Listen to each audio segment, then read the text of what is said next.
பொதுக்குழு ஒட்டுமொத்த உறுப்பினர்களையும் வரவேற்கின்ற விதத்தில் வரவேற்புரை ஆற்றுவதற்காக முன்னாள் அமைச்சர், கழக செய்தி தொடர்பாளர், கழக மகளிர் இணை செயலாளர் அக்கா திருமதி பா வளர்மதி அவர்கள் வரவேற்புரை ஆற்றுவார்கள்.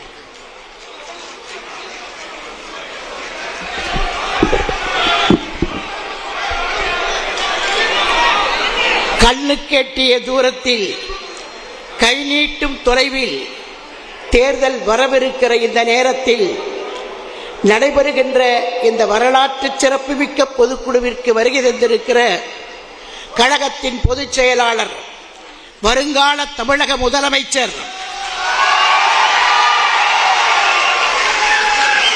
காற்று கூட நுழையாமல் கழக கோட்டையை காத்து நிற்கும் காவல் அரண், புரட்சி தலைவிக்கு பிறகு பொற்புதையலாய் எழும்பி வந்த நம்முடைய தங்க தலைவர் புரட்சி தமிழர் அண்ணன் எடப்பாடியார் அவர்களே, அவைத்தலைவர், தற்காலிக அவைத்தலைவர், துணை பொதுச் செயலாளர் அண்ணன் கே.பி. முனுசாமி அவர்களே, தலைமை கழக நிர்வாகிகளே, செயற்குழு பொதுக்குழு உறுப்பினர்களே, அனைவருக்கும் என்னுடைய அன்பான வணக்கம்.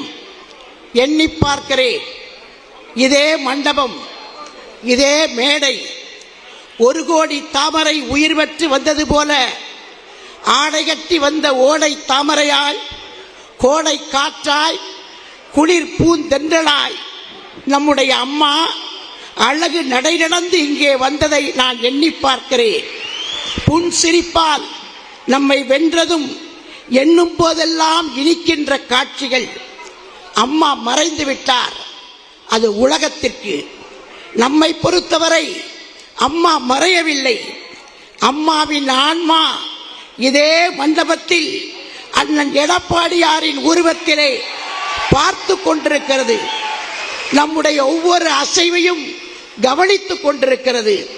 அம்மா இல்லையே என்ற ஏக்கம் ஒரு புறத்தில் இருந்தாலும் நம்முடைய அண்ணன் இருக்கிறார் நம்மை பார்த்துக் கொள்வதற்கு என்று நாம் தைரியமாக இருக்கிறோம். தஞ்சை பெரிய கோயில் ஆனாலும், தாஜ்மஹால் ஆனாலும் அதன் உறுதி கண்ணுக்கு தெரிவதில்லை. கண்ணுக்கு தெரியாமல் இந்த மண்ணுக்குள்ளே புதைந்து கிடக்கிறது. அஸ்திவாரத்தில் தான் இருக்கிறது இந்த கட்டடம்.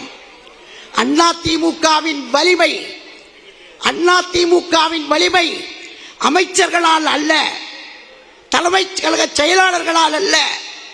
எதிரே உட்கார்ந்திருக்கிறீர்களே, நீங்கள் தான் அஸ்திவாரம். கொடியும் நீங்கள் தான், கொடி மரமும் நீங்கள் தான். பொதுக்குழு உறுப்பினர்களாகிய, சிறப்பு அழைப்பாளர்களாகிய நீங்கள் அதிமுகவிற்கு கிடைத்த புதையல்கள். 30 ஆண்டு காலம், 32 ஆண்டு காலம் இந்த கட்சி முடிசூட்டிக் கொள்வதற்கு கிரீடம் தந்தவர்கள் நீங்கள். இந்த கட்சி முடிசூட்டிக் கொள்வதற்கு கிரீடம் தந்தவர்கள் நீங்கள். நீங்கள் இல்லாமல் அதிமுக இல்லை.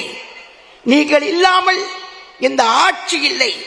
நீங்கள் இருக்கும் வரை எந்த கொம்பனும் இந்த கட்சியை சரித்து விட முடியாது, சாய்த்து விட முடியாது. புரட்சி தலைவரையும் புரட்சி தலைவியையும் பேசாமல் இன்றைக்கு தமிழ்நாட்டிலே யாரும் அரசியல் செய்ய முடியாது. தமிழ்நாட்டின் அரசியல் கட்சிகளுக்கு அன்னமூட்டும் அமுத சுரபியாக, அட்சய பாத்திரமாக புரட்சி தலைவரும் புரட்சி தலைவியும் இருந்து கொண்டிருக்கிறார்கள். சத்துணவு இருக்கும் வரை புரட்சி தலைவர் எம்ஜிஆர் பெயர் இருக்கும். தாலிக்கு தங்கம் என்று சொல்லுகிற வரை அம்மாவின் பெயர் இருக்கும். அது மட்டுமல்ல, தொட்டில் குழந்தை திட்டம் என்றாலும் அம்மாவின் பெயர் இருக்கும். எனக்கு நினைவிருக்கிறது, திண்டுக்கல் இடைத்தேர்தல். புரட்சி தலைவர் எம்ஜிஆர் இடைத்தேர்தலுக்கு பிரச்சாரத்திற்கு போகிறார். போகிற வழியிலே ஒரு பெட்டி கடையிலே இருக்கிற கடைக்காரர் வந்து வண்டியை நிறுத்தி ஒரு சோடாவை எடுத்து தருகிறார். புரட்சி தலைவர் குடித்தவுடனேயே மீதியை அந்த கடைக்காரரிடத்திலே கொடுக்கிறார். அதை வாங்கி குடிப்பதற்கு ஏகப்பட்ட போட்டி. அப்போது அந்த கடைக்காரர் ஒரு அண்டாவை கொண்டு வந்து அந்த சோடாவை ஊற்றி அதற்குள்ளே தண்ணீரை நிரப்பி வந்திருக்கிற கட்சிக்காரர்களுக்கெல்லாம் தர சொல்லி உத்தரவு போட்டு எல்லாருக்கும் கொடுத்தார்கள். இது நடந்த சம்பவம். இது நடந்த சம்பவம். இங்கே இருக்கிற பல பேருக்கு தெரியும். புரட்சி தலைவருக்கும் புரட்சி தலைவிக்கும் எதிரிகள் இருந்தார்கள், துரோகிகள் இல்லை.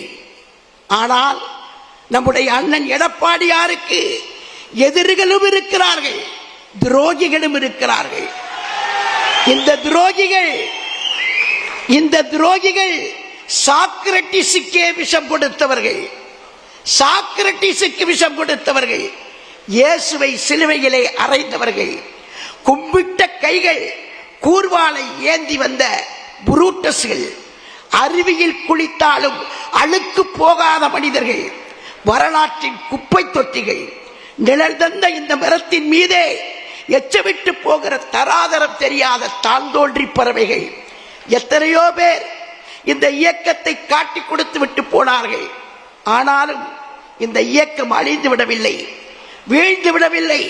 போனவர்கள் எல்லாம் 10ஓடு 11 இத்தோடு இது ஒன்றுதான், அவ்வளவுதான்.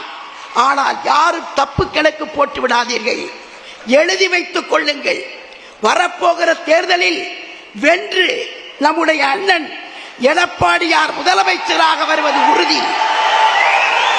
அதை எந்த எரிமலையானாலும் புயலானாலும் பூகம்பமானாலும் தடுக்க முடியாது. அதிமுகவின் வயது 53, அதிமுகவின் வயது 53. அது இன்னமும் போர்க்குணம் கொண்ட புலிதான். நெருங்கி பார்க்கலாம் என்று நினைத்து விடாதீர்கள், வாளை மிதிக்கலாம் என்று துணிந்து விடாதீர்கள்.